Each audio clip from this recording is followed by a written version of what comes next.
Hello everybody, it's the FarmSim guy here. We are looking at something just a little bit different today. We have got ourselves a copy of Sim Dashboard, but not just downloaded the app. I've taken a bit of time and I've redesigned the John Deere Series 4 screen to suit my needs. There's a few, if you go onto the Sim Dashboard website, there are a few options there that you can download and play with, but it just wasn't quite doing all of the things I wanted it to do. So I took a little bit of time, redesigned it using Adobe Illustrator and Photoshop, and set it up. It didn't fit on the screen of my Android tablet either. I wanted it in a 16 by 10 format, so it filled the screen properly. But what we've got now is, as far as I'm concerned, I think one of the best versions of the Gen 4 screen that you can download for Sim Dashboard. Now, it's not 100% accurate to a standard Gen 4 screen that you'd find in a John Deere tractor, but for me, it ticks all the boxes in terms of finding a real good balance between playing Farming Sim 19 and being true to life exactly as you would find it in a John Deere tractor. So let me walk through some of the changes that I've done from the standard version, and I'll show you working in action. And do you know what? I'm in love with this. This is brilliant, totally brilliant. So if you remember the other day, we used this case tractor and this seeder to give you a demonstration of GPS, the GPS mod by Wopster. So we're going to use this tractor again, just for a bit of continuity as much as anything else. But what I'll do now is jump in the tractor and I'll start to show you some of the things that I've set up. Now, I know the question that may be coming from a lot of you is, how can I get hold of this? Where can I download it? It's currently being approved by Sim Dashboard, so hopefully it will be live for everybody to download in the not too distant future. They say it takes about 24 hours, so hopefully it gets approved and is passed and people can start downloading it. But I'll certainly share a link in the description if it gets approved after this video goes live, and you can download it from there. So you see straight away, and it is going to be quite small in the corner, but I've got my webcam running at the moment. As I've jumped in the tractor, it's told me the tractor that I'm in now, so it's Case IH and Magnum. I did take the liberty of downloading another tractor just to prove that if you jump into another tractor, like a little Valtra for instance, it's changed now to Valtra A104. So it recognises the tractor you're in. Let's jump back to the case though, because that's our tractor of choice for the moment. The next thing I want to show you is that when you pull away, it picks up the speed here. It'll also show you the direction you're pointing in. So when you turn, it shows you the direction of travel. You'll also see here the fuel usage and DEF usage as you work the field. And you've got some basic things like the time up in the top corner here, same, which matches the in-game, and also the weather. So you can see the weather here matches the weather in the top of the screen there. Okay, let's quickly run through the buttons. This one here brings up your minimap, 2 taps, small, large. This one is your cruise control. You've got your speed in the middle as we said. Zoom in and zoom out. Those buttons there. I won't touch these down the side, I'll talk about these in a little minute. Along the bottom here, a setup will access your GPS screen. Now, it won't work straight away because I haven't turned GPS on yet. I've just moved the camera over to the other side because I realised that you won't be able to see some of the buttons that I'm activating. But here, this is a GPS activation button. So if I click this, you'll see our satellite in the bottom corner, on the bottom right hand corner there, switches on. So I can switch that off again. The next one here would switch on the guidance steering, which we haven't set up yet, so that's why that won't work. We can set our AB point as well here, so we can do that. Now this is something I did change from the original version, and that is variable sprayer rate, which you can now change based on the sprayer or seeder that you're using. So as you can see now, my current spray rate is 250 litres per hectare. I can tap down and that will change, and I will tap up and it will change again. So you can just see that in the bottom corner of the help menu. The next button, and I'll just zoom in to prove it as well. The next button is your lower and raise of your implement, and again the next one is to turn your implement on. And just to prove that I've turned it on there, you can see already it's started to plant in this field. So you can turn your implement on from here as well, and raise and lower your implement. And then the final one here is just your menu, so you can load up your menu from there as well. Now, where this comes into its own, where I think this is really cool and kind of starts to feel a lot like the real deal, is when you set up auto drive on it. So what I'm going to do, I'm just going to run this over to a point in the field, and we'll do a little demonstration. That's a big dip in the field, isn't it? Wow. While we're going there as well, just these buttons here, this opens and closes your mini menu.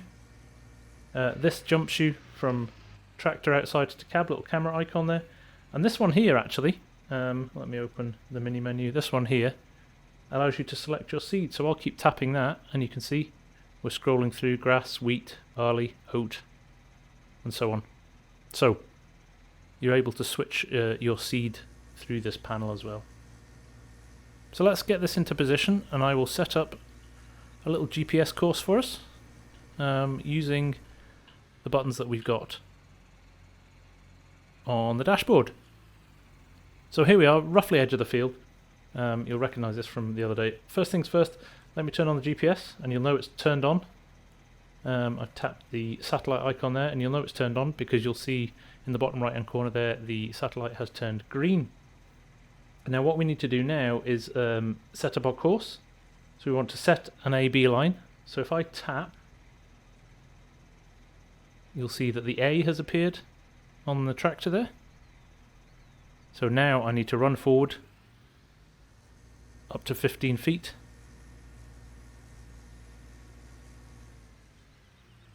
Press set A-B again and it's set our course. Now you'll notice that the lines aren't the same width as our implement. So what we need to do now is just go up to set track and it's adjusted it to fit our track for the width of the implement, which is rather nice. The other options we've got down here are left and right. You can actually offset this. So if you're doing half a lane at the end of a field or whatever, you can offset it as well. But generally, that's it. Now all you need to do, click on guidance, which is your steering wheel. You heard it bleep there, and you see the line turn to green. And then you need to just tap the auto drive button. We're off. Power up your implement, drop your implement, and we are running GPS as if you would in a John Deere tractor. Now I am using a case tractor, so straight away, never the twain shall meet, but they apparently have here, and everything seems to be running smoothly. I may think about rebranding this in the future, changing the colours of it to case colours, so there's an option if you're a case tractor fan, you can have a case version. Obviously this is the John Deere interface, and it is what it is, but I love this. I love the way this works. It's my first experience of Sim Dashboard. I only discovered it a few days ago after somebody flagged it in the FarmSim Guy Discord. So I thought I'd check it out, and I'll be absolutely brutally honest, I was hooked straight away. Really easy to configure. I mean, it's taken me about a day to design this screen, get all the tools hooked up and working, and a little bit of testing. But I love it. I think it's really, really cool. So if you haven't discovered it already, it only runs on Android, and you need to be on the same Wi-Fi network as the PC you're running. Now I run an Ethernet cable.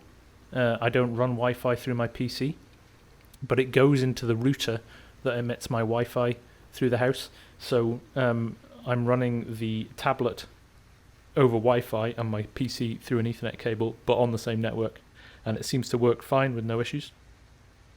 So there we go. Just a couple of other things to point out as well. Just here in the top corner as well, it tells you what you're driving on. So here I'm driving on grass, but I'm planting oats. So when we get to the end of the line here, and what I'll do when I get to the end of the line, I'm going to turn off steering. There we go. Which means I can then turn around at the end of the row. I'll lift the implement as well. But we will turn. and we'll choose which row to go on. I'm going to go on the third row here, switch it back on, drop the implement again, and you're off. Now this Android tablet I'm using is ancient. It's about 5 years old. It belonged to my daughter. She never uses it. It's actually a Kindle Fire that I've hacked to download. But if you've got an old Android lying about, it works on phones as well. Brilliant app. Only on Android. I will say that it does not work on iOS. So only on Android. But it's a great little tool. Really adds to... It just adds to the gameplay. It makes it feel more authentic. I know I'm going to be using this. So yes, I've got a side panel, and I've got a lot of buttons set up on my side panel, all my lights and things like that, and unhitching and hitching an implement and all the different multiple options for an implements. But there's something nice about having this on a touchscreen as well. I've got my side panel and my touchscreen next to each other now, next to my wheel, and it's working really, really well. So. There you go. Just thought I'd share that with you. Really, really enjoying it. Just something else. I'm going to design more screens here. I've kind of been bitten by the bug of creating screens. So I'm certainly going to look at creating combine-based screens as well, and maybe for some other implements. So I'll let you know as and when I do those. But if you want to join the Discord, you'll find out ahead of time what I'm working on. But for now, from me, the FarmSim guy, that has been Sim Dashboard. That is my own custom Sim Dashboard layout that I've created, which hopefully will be available to everybody in the not too distant future, if not already by the time this video goes out. But I hope you like what you see. I've had a lot of fun pulling it together, and I'll see you again soon.